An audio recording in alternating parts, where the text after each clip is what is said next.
Imagine this. You wake up one morning, check your news feed, and see headlines screaming about a new global currency replacing the US dollar. Sounds dramatic, right? But here's the thing, it wouldn't be the first time. Throughout history, no global currency has ever stayed on top forever. Every single one has followed the same cycle: rise, dominance, overreach, and decline. It's a pattern that has repeated for more than 500 years, from Portugal's golden age to the mighty British Empire, and now perhaps to the US dollar itself. And as we speak, that very cycle may be repeating before our eyes. So today, let's dive into the fascinating story of how global reserve currencies rise and fall, and what it might mean for the future of the dollar and the world economy as we know it. But before we start this journey through time, if you enjoy stories that connect history, economics, and geopolitics in a way that makes sense, please give this video a like and share it. It helps a lot more than you might think. Now let's rewind to where it all began. In the 15th century, Portugal wasn't just a small corner of Europe. It was the center of the world's map-making revolution. The Portuguese real became the first true global reserve currency, accepted from Africa to Asia. Why? Because the Portuguese cracked the code of navigation. They opened sea routes that bypassed the old land-based spice routes, blocked by the Ottomans after the fall of Constantinople. Lisbon became the Wall Street of the 1400s, ships, gold, spices, and trade flowing in from every direction. For about 80 years, Portugal ruled the seas and the markets. But success came at a price. Maintaining forts, armies, and colonies across 4 continents drained its wealth. Then came rivals, the Dutch, the British, the French, all learning from Portugal's playbook and playing it better. By 1580, Portugal's overreach caught up with it, and Spain absorbed it into the Iberian Union. The Portuguese real faded into history, replaced by Spain's silver empire. Now, Spain's story was dazzling and tragic. Imagine discovering a mountain literally made of silver. That's what happened in 1545 when Spanish explorers found Potosi in the Andes of modern-day Bolivia.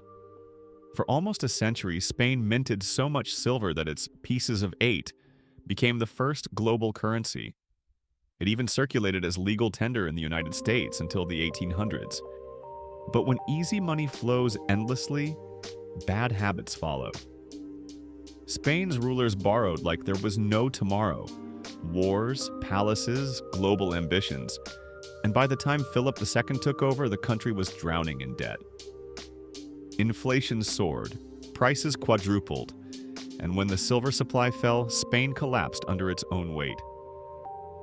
The Empire of Silver ended in bankruptcy.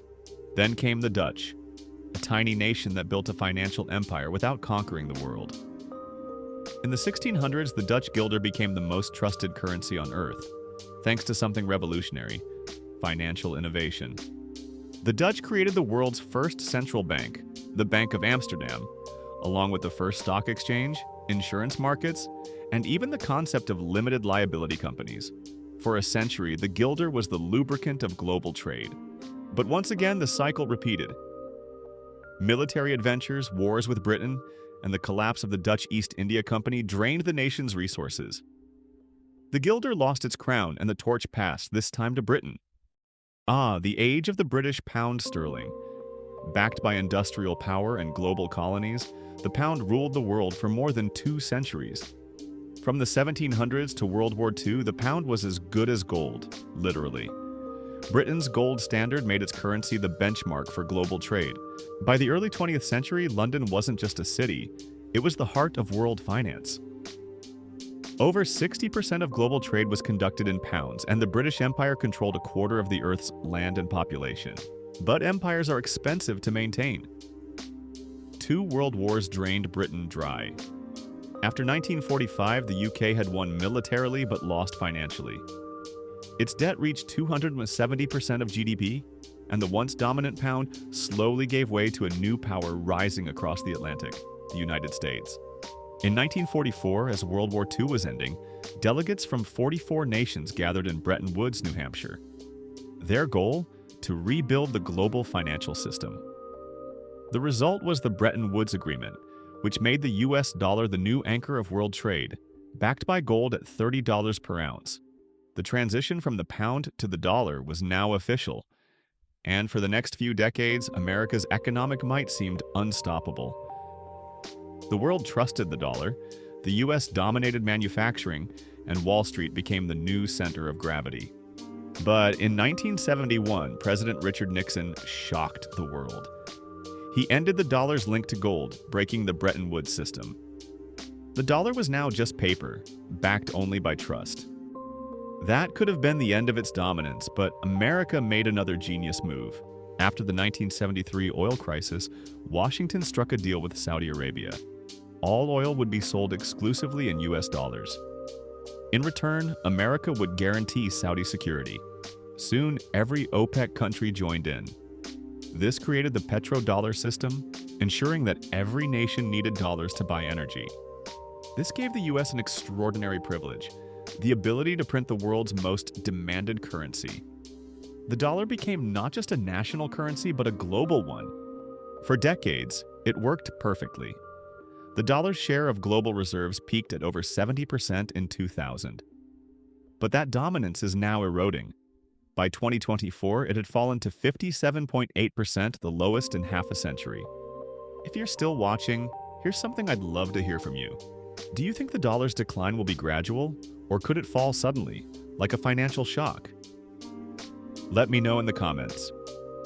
Your thoughts often spark great discussions in this community. Now back to the story. Around the world, a quiet financial revolution is underway.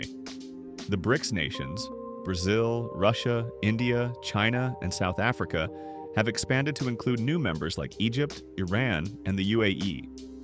They're building a digital payment system called BRICS Bridge, designed to settle international trade without using the dollar. Meanwhile, the US is facing the same symptoms that brought down past reserve currencies: rising debt, 36 trillion and counting, a shrinking share of global trade, and the cost of maintaining 900 overseas military bases. If history teaches us anything, it's that reserve currencies follow a predictable four-stage life cycle. First comes the rise, fueled by innovation, trade, and trust. Then the peak, when everyone wants your currency. Next, overextension, when debt piles up and wars get too costly. And finally, decline, when others stop seeing your currency as the safest bet. Portugal, Spain, the Netherlands, Britain, they all went through this. And now, the US seems to be entering that third stage, overextension. But decline doesn't mean collapse overnight. It's usually a slow, subtle process. Britain's dominance faded over decades. The US might experience the same. The dollar won't vanish tomorrow, but its monopoly may end.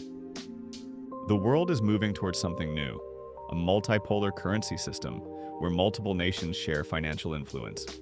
And the next chapter might be digital. Central bank digital currencies, or CBDCs, are reshaping how money moves across borders. If BRICS Bridge succeeds, global trade could run on digital rails, instant, borderless, and independent of the US dollar. Now, all of this raises a bigger question. What does it mean for ordinary people, investors, and policymakers? For governments, the lesson is clear. Don't overextend. Fiscal discipline and innovation are what keep a currency strong. For investors, diversification is key. No currency stays supreme forever. Understanding where the world is headed, whether it's the yuan, digital gold, or new currency block, matters more than ever. And for all of us, there's a humbling reminder here. Every era ends. The dollar's 81-year run as the global reserve currency is nearing the historical average lifespan, about 95 years.